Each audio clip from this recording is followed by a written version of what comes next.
Matthew Arnold, some 160 years ago, wrote his lyric poem on Dover Beach. And the last lines of that poem would say this: "Ah, love, let us be true to one another, for the world which lies before us, like a land of dreams, so various, so beautiful, so new, hath really neither joy, nor love, nor light, nor certitude, nor peace, nor help for pain. And we are here, as on a darkling plain, swept by confused alarms of struggle and flight, where ignorant armies clash by night." These last days, we've heard it, we've watched it, we've heard it again. Armies that clashed by night. The Gallipoli devastation was turned into, we're told, was turned into the birth of a nation. Young men swept up into a patriotic fervour lie dead on many battlefields. And though someone will say Binion's words, "In the morning we will remember them," how can we remember them when we never knew them? You might remember my account of my visit to the Outer Hebrides of Scotland some years ago.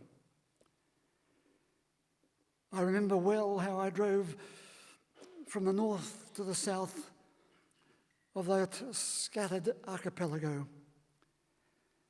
and I saw the countless monuments erected along the roadside, one after the other after the other, telling of men who had sailed from these tiny hamlets to fight in places they'd never even heard of. These memorial stones were such that they bothered me. And eventually I stopped and got out in the pouring rain to read their inscriptions. And I was staggered at the names on the north and the south, on the east and the west, name after name of men, young men, the names of the dead. And then the words that would break anyone's heart written underneath: "In the oceans of the deep they lie, but they shall be forever in our hearts enshrined."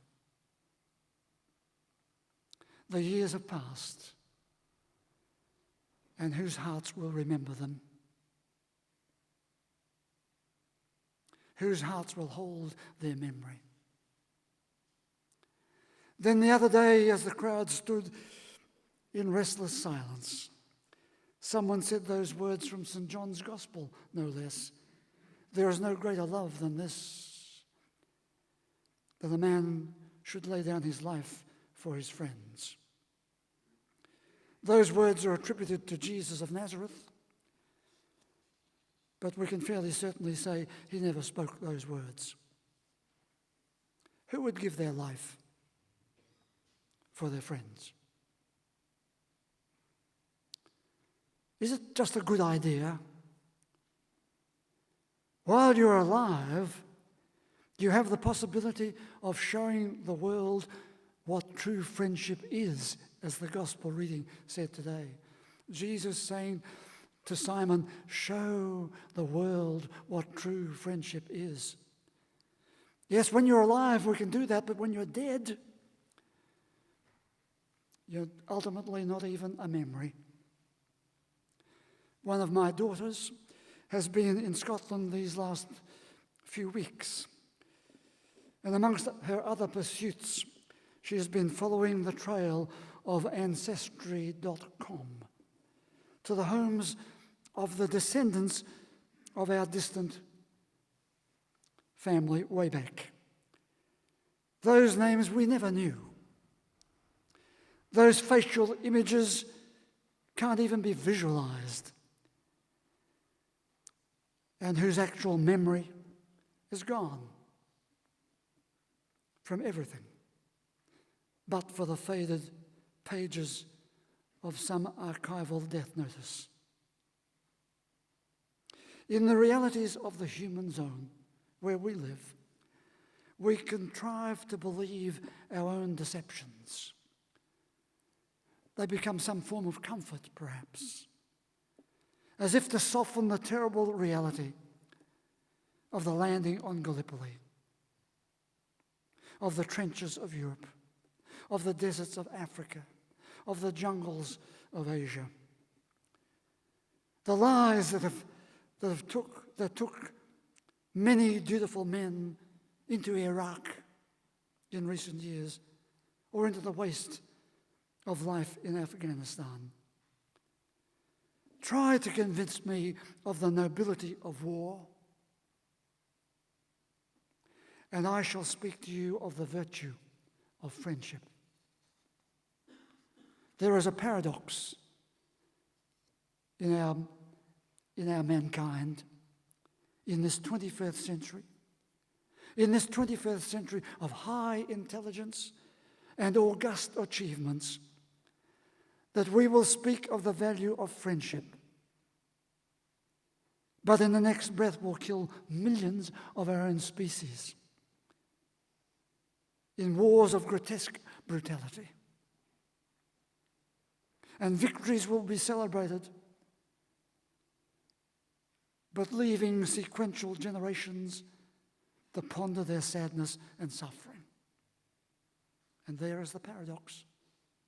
The paradox of human endeavor and human destructiveness, of human endeavor and intelligence and human ignorance.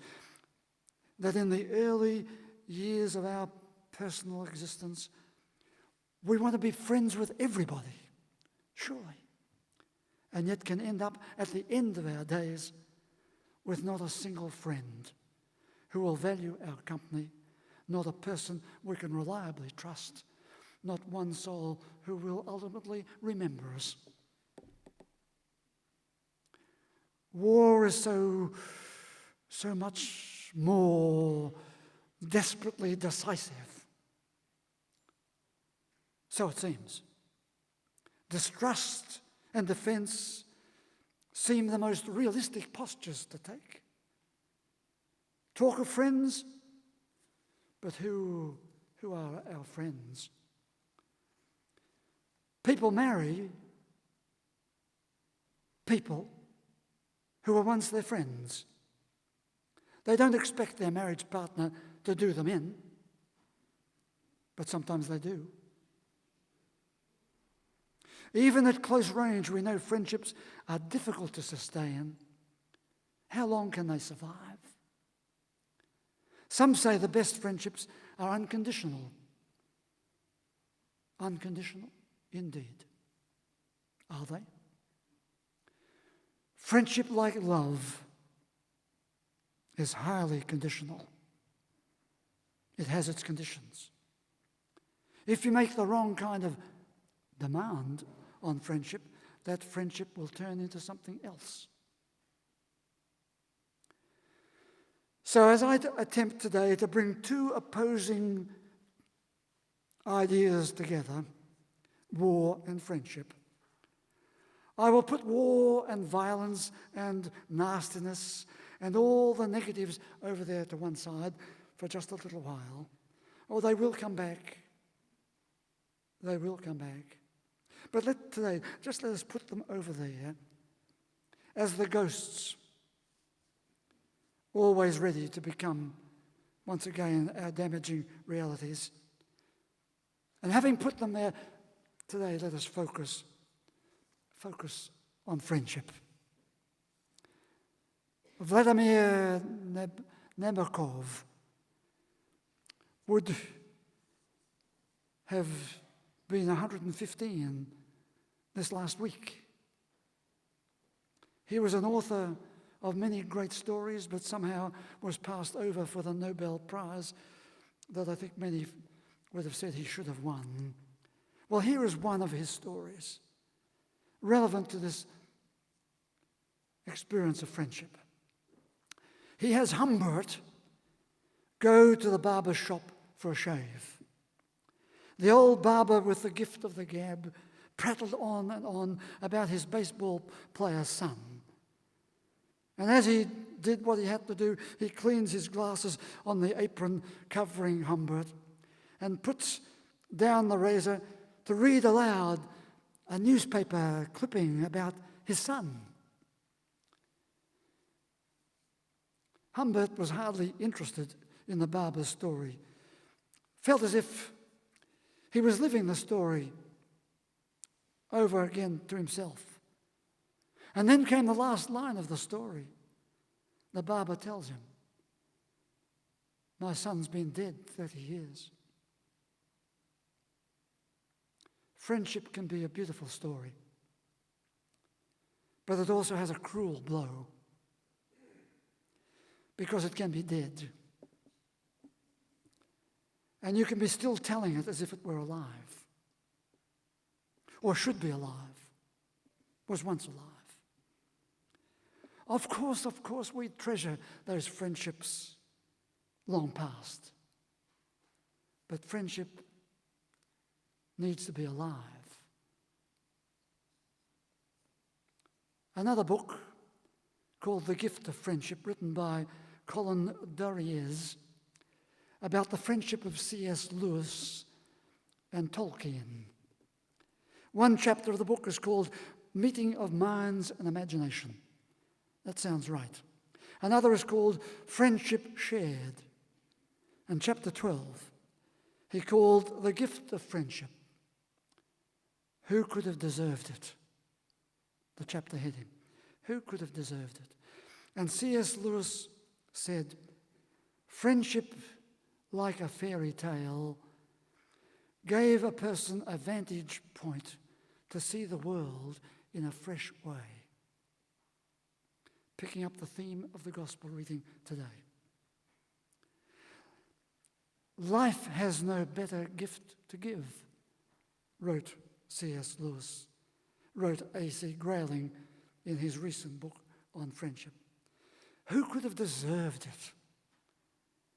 How is it we are prepared to let our governments around the world spend millions on weapons as if we're still in the age of primitive violence, and so little study of life's higher intelligence, higher gift? Why do we so readily embrace the politics and the machinery of death, when from the ancient scriptures of the Old Testament they had a high conception of their God, who exhorted them in all the uncertainties of life and death to choose life? Friendship, you know, is quickly damaged, even destroyed, by the loss of interest in things once shared. Friendship is quickly lost when we lose that synchronicity of enjoyments and intelligence and experience. When we lose that mutual growth, friendship is lost. When we lose that emotional adhesiveness, the glue, friendship is lost. When we lose that sense of anticipated company. It is an important part of the human story that we should study. What drew people into a friendship? What kept them in that friendship? What kept their friendship alive? And what caused that friendship to falter or fade away altogether? My work nearly every day takes me to listen to people talking about their friendships, the loss of friendships. Friendships found in all kinds of places, in the most unlikely people sometimes. And how friendships end because of what happens between those people, or what happens because of what life does. Death often leaving so much unsaid, ungrieved, unforgiven, uncelebrated. Some of our friendships can lose their focus and become necessary, obligatory, and largely unenjoyable. We don't like to say so, but they've lost their harmonious credentials. A friendship needs to have that vital goal of an enjoyable harmony. The psychoanalyst Erich Fromm, I've mentioned him many times, he spoke of a new harmony. Paul Tillich, the theologian, spoke of a new being. And here in this place we talk again and again of a new faith. Here is Erich Fromm talking about a new harmony, as if that's the outcome of the new being and the new faith. It is much more than establishing harmony in a relationship, he said.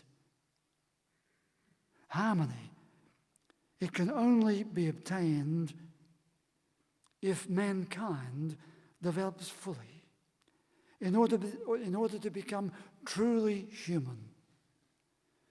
If he develops the power of reason to a point which frees him from the bondage to his irrational and violent passions. So that takes us back to the harsh business of violence, destructiveness, and waste involved in our wars. Human beings may feel compelled to make war, but the irrationality of destruction is mind-boggling. We saw it most recently in the Iraq war zone. That just as the American bombers were destroying the cities and the infrastructure, so American industries were competing for contracts to rebuild what had just been destroyed. Surely that's mind-boggling. The study of harmony as one of the highest expressions of our humanity remains an important but rational goal, said Erich Fromm. Peace is more than a condition of no war. It is the harmony and union between men, women too. It is the overcoming of separateness and alienation.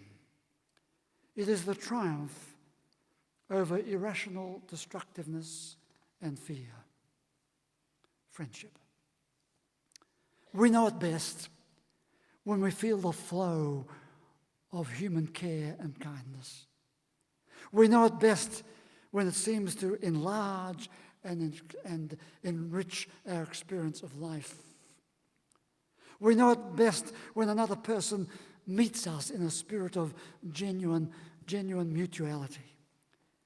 We know it best when two people intuitively and empathically understand the rules of friendship and the kind of friendship that is sought at that particular time. We know it best, friendship, we know it best when two people know a non-possessive acceptance of the meeting of the human spirit, searching for a glimpse of something truly good, truly worthwhile. Maybe we saw it in Hermann Hesse's story of Damien. I've mentioned it once before, many years ago. Sinclair, the young man, is about to visit Damien's mother, his friend's mother. His friend had told him about his mother so much that Sinclair felt he knew her. And so he goes to visit her, and she receives him. Silently, he said, I stretched my hands out to her. She took both of them in her firm, warm hands, and she said, "You are Sinclair. I recognized you at once. Welcome." And Sinclair said, I looked up into her quiet face, and I said, "How glad I am." And I kissed her hands. He said, "I believe I've been on my way my whole life, and now I've come home." That mother smiled at him and she said, "One never reaches home," she said. "But where paths that have affinity for each other intersect, the world looks like home for a time."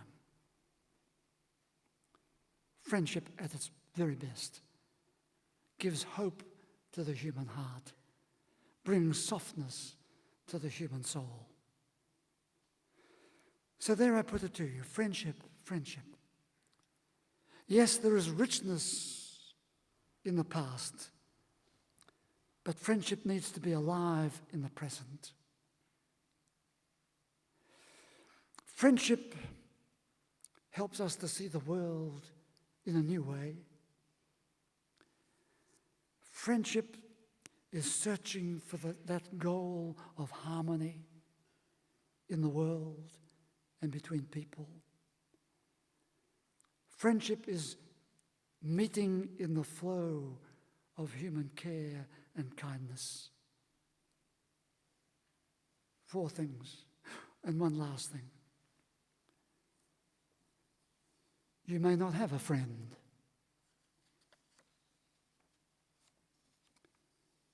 but friendship may be a guest knocking on the door, waiting to be let in. It may come in the form of a good memory. It may come as a gift in a book or some good music. You may see it in acts of care and kindness. Or you may join hands with it, and build the spirit of harmony for a bigger world. Yes, you see, your life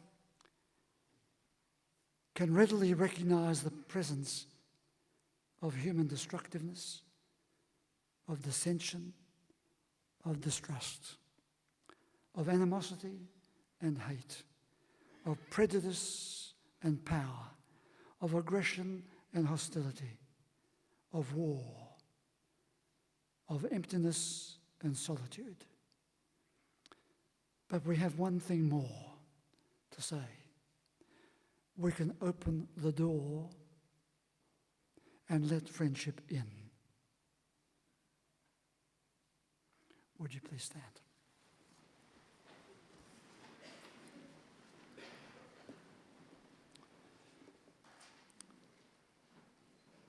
Pause for the blessing on this important day. May the God you see in all the colours of creation arouse in you a sense of awe and wonder. May the God who is a sacred presence be real to you. May the God who is a source of inspiration and courage keep calling you forwards. May your God go with you and bless you today and always.